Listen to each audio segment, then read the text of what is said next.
আজ আমি নিয়ে চলে এসেছি সাতরানীর এক কন্যা গল্পের পঞ্চদশ পর্ব। এই পর্বে তোমরা দেখতে থাকো কি ঘটতে চলেছে।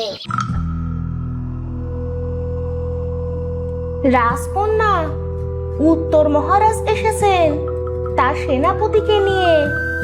আপনার সাথে কথা বলতে চান। আমি তাদের অতিথিশালায় বসতে অনুরোধ করেছি। তুমি হিমেলকে নিয়ে গোপন কক্ষে লুকিয়ে রাখো। আমি দেখি উনি এ সময় কেন এখানে। কিন্তু রাজকন্যা, এটা কি ঠিক হচ্ছে?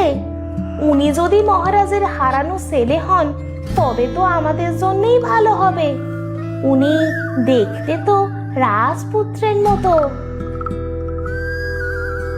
আহ, কমলা দাসী, তুমি আজকাল একটু বেশি কথা বলো। যা বলেছি সেটাই করো। আর মহারাজের কোনো পুত্র নয়, বরং একটা টেকো রাজকন্যা আছে।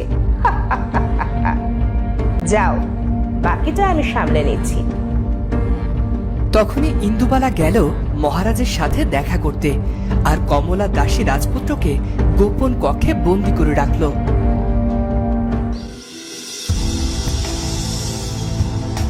মহারাজের জয় হোক। সব কুশল মঙ্গল তো? না, মানে খাজনার সময় তো এখনো আসেনি মহারাজ। আপনি কোনো খবর না দিয়ে।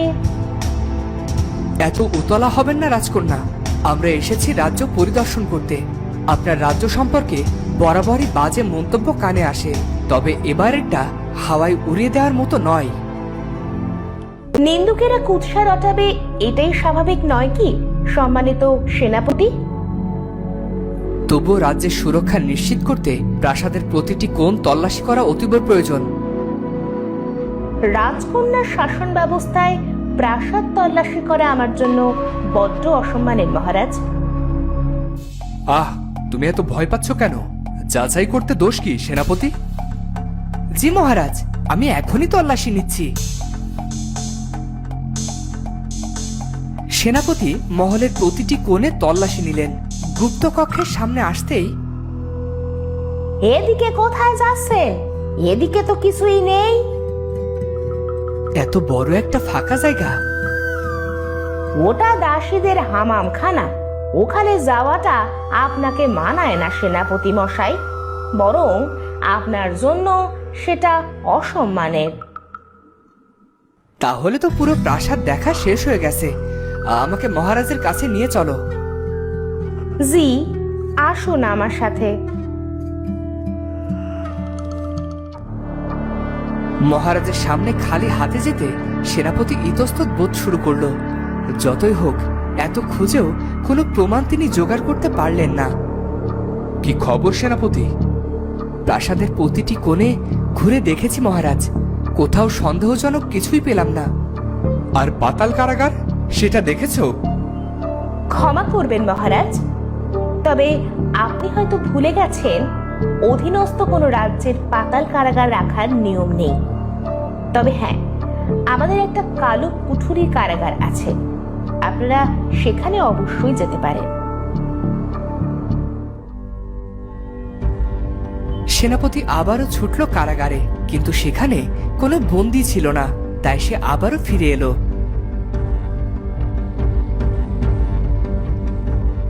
বলেছিলাম তো, এখানে কিচ্ছু নেই।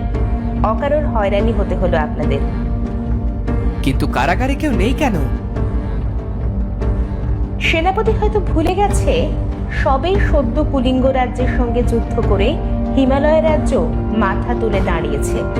যুদ্ধের সময় সব বন্দীরাই মুক্তি পায়। তবে কি সবটাই মিথ্যে? মনটা কেন যেন কিছুতেই মানতে চাইছে না। কি করব আমি? সত্যি কি আমার কন্যা পরিণীতা আর যুবরাজের কোনো বিপদ হয়েছে? মহারাজ, আমাদের যেতে হবে। সে কি এই ভর দুপুরে শুধু মুখে ফিরে গেলে যে রাজ্যের অকল্যাণ হবে মহারাজ? কমলা দাসী, অতিথি সেবার আয়োজন করো। তাই আমি রাজকন্যার সাথে দেখা করতে চাই। তোমার তো অনেক বুদ্ধি, কত সহজেই তুমি উপায় খুঁজে পাও। আচ্ছা, তুমি কে? তুমি কি কোনো রাজকন্যা? শুনেছি রাজকন্যাদের তুখর বুদ্ধি থাকে। বুদ্ধি সবারই থাকে, তবে আমরা সেটা প্রয়োগ করতে ভয় পাই। আর সময় নষ্ট করো না, যাও। কারাগারের প্রধান রক্ষী তখন গেল রাজকন্যার ঘরে, আর অনেক খুঁজেও উজ্জ্বল নীল রঙের সে কিছুই পেল না। এখানে তো কিছুই নেই, তবে মেয়েটা তো অনেক বুদ্ধিমতী, না জেনে সে তো কোনো কথাই বলবে না। তখন হঠাৎ বাতাস এসে রাজকন্যার ঘরের সব আলো নিভে গেল। কারারক্ষী দেখতে পেল বিছানার পাশে উজ্জ্বল নীল রঙের আলো জ্বলছে। সে সেটি হাতে নিয়ে দ্রুত কারাগারে ফিরে গেল। আমার আতিথ্য গ্রহণের জন্য ধন্যবাদ মহারাজ। আমাদের যেতে হবে, তবে প্রয়োজন পড়লে আমরা আবার আসব। আসুন মহারাজ।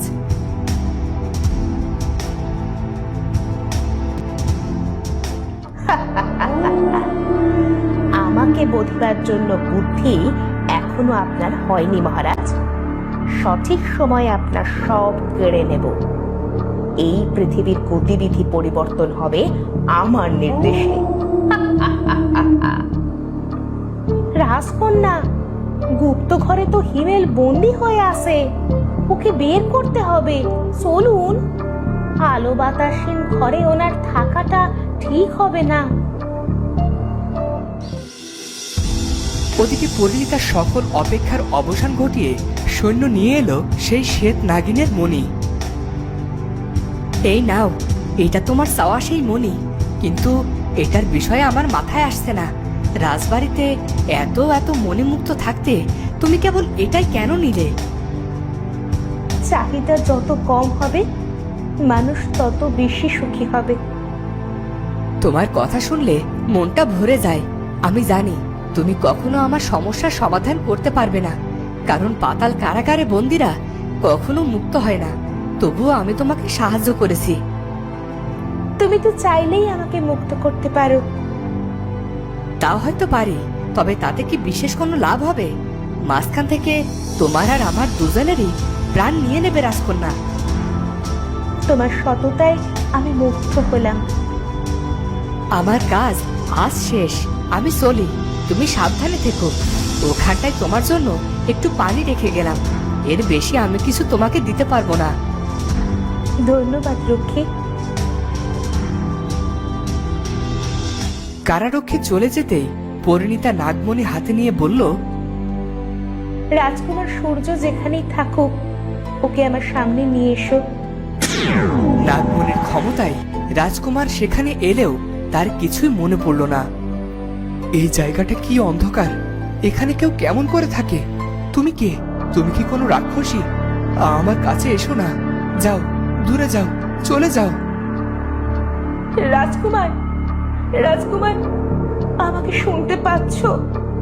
আমি আমি তোমার পরিণীতা। আমি কোনো পরিণীতাকে চিনি না। রাজকন্যা ইন্দুবালা, তার সাথে আমার বিয়ে হবে। তোমার কি কিছুই মনে নেই রাজকুমার? তোমার তীর লেগে আঘাত পাওয়া, আমাদের প্রথম দেখা, আমাদের বিয়ে, কিছুই না? আমি তো তোমাকে আগে কখনো দেখিনি। তুমি কি পাগল? কি সব বলছো? নাগমণি, তুমি তো সব পারো। তোমার ক্ষমতা প্রকাশ করো। রাজকুমারকে পূর্বের সব কথা মনে করিয়ে দাও।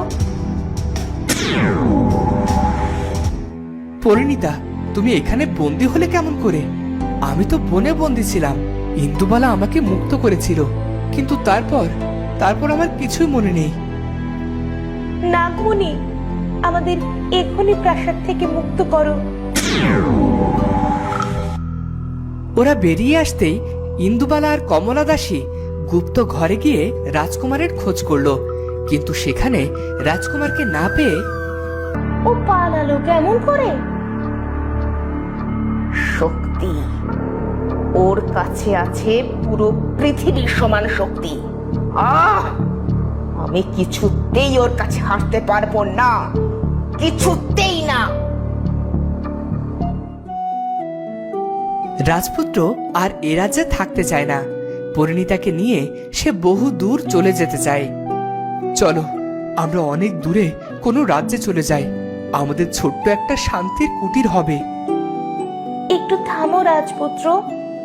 নাগমণি, প্রধান কারারক্ষীর বাড়িতে হাজার সোনার মোহর পৌঁছে দাও, যাতে সে সুখে জীবন কাটাতে পারে আর তার যেন কোনো সমস্যা না হয়। একটা সুরক্ষা বেষ্টনী দিয়ে রেখো আর আমাদের নিয়ে চলো আলোর দেশ বঙ্গে। তুমি সবার কথাই ভাবো, এবার চলো আলোর দেশে গিয়ে নিজেদের রাঙিয়ে তুলি। তো বন্ধুরা, ইন্দুবালা কি এত সহজে সবকিছু মেনে নেবে? সেটা জানবো আমরা পরের পর্বে। দেখা হচ্ছে পরের ভিডিওতে। ধন্যবাদ।